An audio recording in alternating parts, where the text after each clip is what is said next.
As 2021's gaming calendar kicks back into life with the likes of Kena Bridge of Spirits, Lost Judgment and Far Cry 6, the generation overall is starting to take shape. It's obviously been a unique one in regards to studios and consumers figuring out how and when to invest in gaming across the pandemic, but it also makes you think to the future and where the gaming industry might be in another half decade. Content models, company reputations, franchise plans, game mechanics, all will no doubt change considerably in the coming years. I'm Scott from WhatCulture.com and these are 9 very possible gaming news headlines from 2025. Number 9. Rockstar have become the new Bioware. Maybe there'll be some future release that turns it all around, but GTA 5's expanded and enhanced trailer at PlayStation Showcase was the first Rockstar anything to receive a notably negative reception.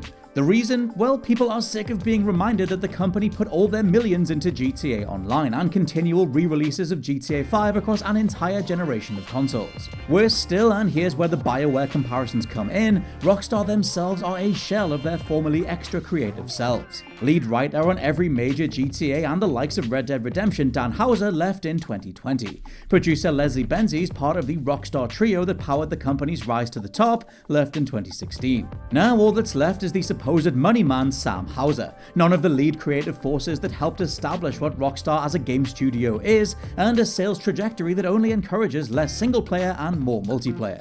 Number 8. Game Pass and PlayStation Now eliminate the need for consoles.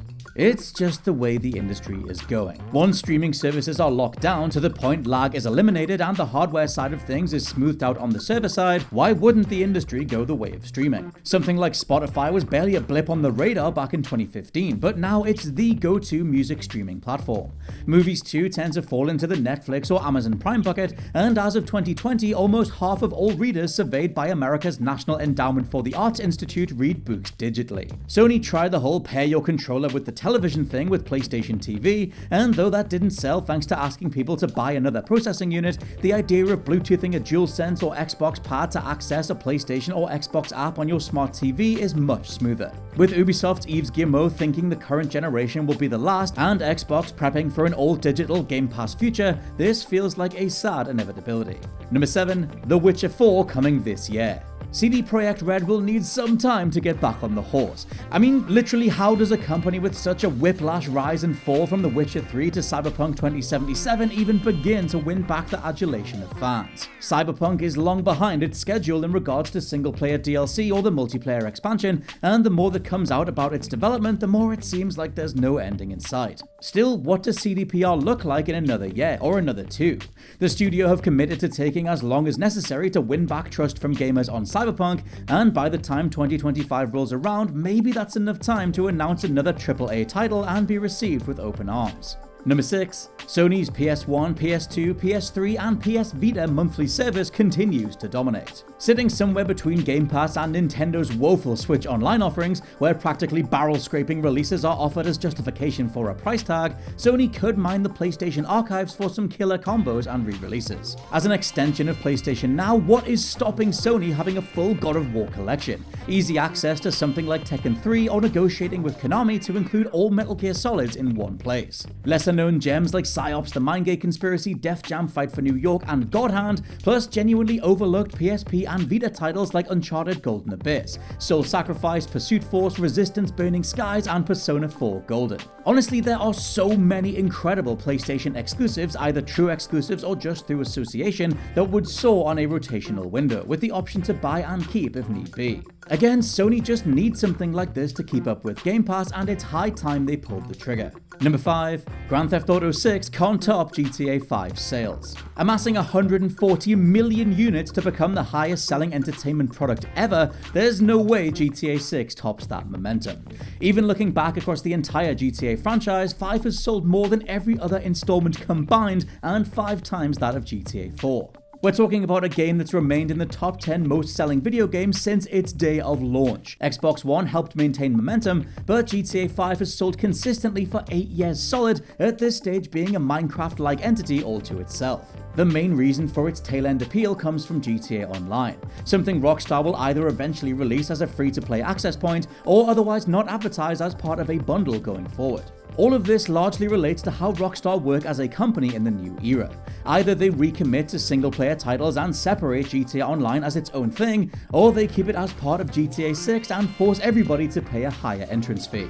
Number 4. A traditional Splinter Cell finally releases. Here's a question: what the hell happened to the stealth genre? Following Metal Gear Solid, Splinter Cell, and Hitman exploding in popularity across the 2000s, the 2010s resigned the vast majority of stealthy gameplay to just a set of mechanics, like hiding in tall grass or marking some targets from far away. As such, though we did get Metal Gear Solid 5 and the unbelievably stellar rebooted Hitman trilogy, Splinter Cell hasn't had a look in since 2013. The reason was Ubisoft trying various ways to up the action factor and compete with other third-person shooters, much to the dismay of fans who swore off this Michael Ironside devoid release despite it being one of the best in the series.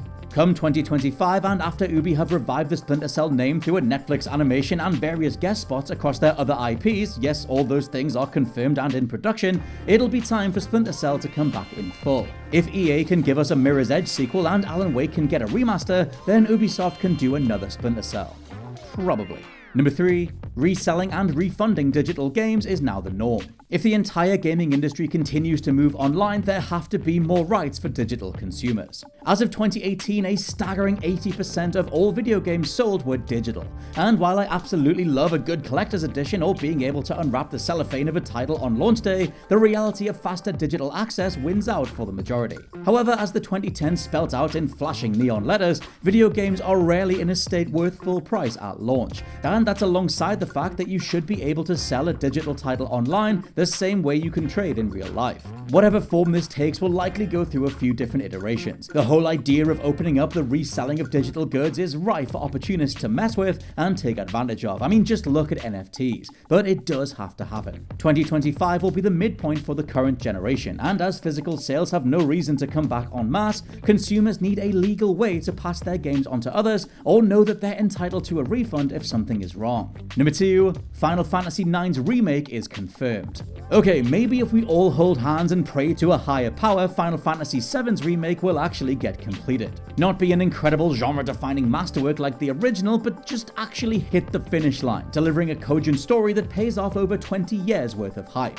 Because right now, Square Enix are supremely quiet on what the overall plan for the remake is. And with Tetsuya Nomura stepping back as creative director, it's on to co-director Naoki Hamaguchi to bring the ship in for a landing. Issues regarding the remake using the original's ending as what is now the close of the opening area aside, Square Enix have said they're open to remakes of Final Fantasy VIII and IX going forward. 2025 then could be enough time after 7 has wrapped up and they've hopefully nailed the execution to do it all over again. And number 1, Hideo Kojima is making games for PlayStation, Xbox, and Nintendo. Few things are as unrestrained and wholly necessary as the creative drive of one Hideo Kojima. From wanting to make it to the floppy disks of Snatches smelled of blood after discovering a body in-game to Metal Gear Solid 5's nuclear disarmament cutscene only playing if no one in the world built a nuclear bomb, Kojima is a grade A creative visionary through and through. Going forward then, it's highly unlikely he stays tied down to Camp Sony.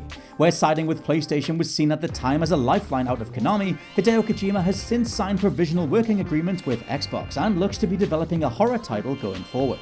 Add this to his multi-platform history, a career that saw him design Boktai, a title powered by the sun on Game Boy Advance, and you have someone free from Konami's vice grip who'll no doubt want to try everything. A Hideo Kojima Nintendo game? Hell yes. And those are just 9 very possible gaming news headlines for 2025. Let me know your own predictions down in the comments below, and please subscribe to the WhatCulture Gaming Podcast. For now, I've been Scott from WhatCulture.com, and I'll catch you soon.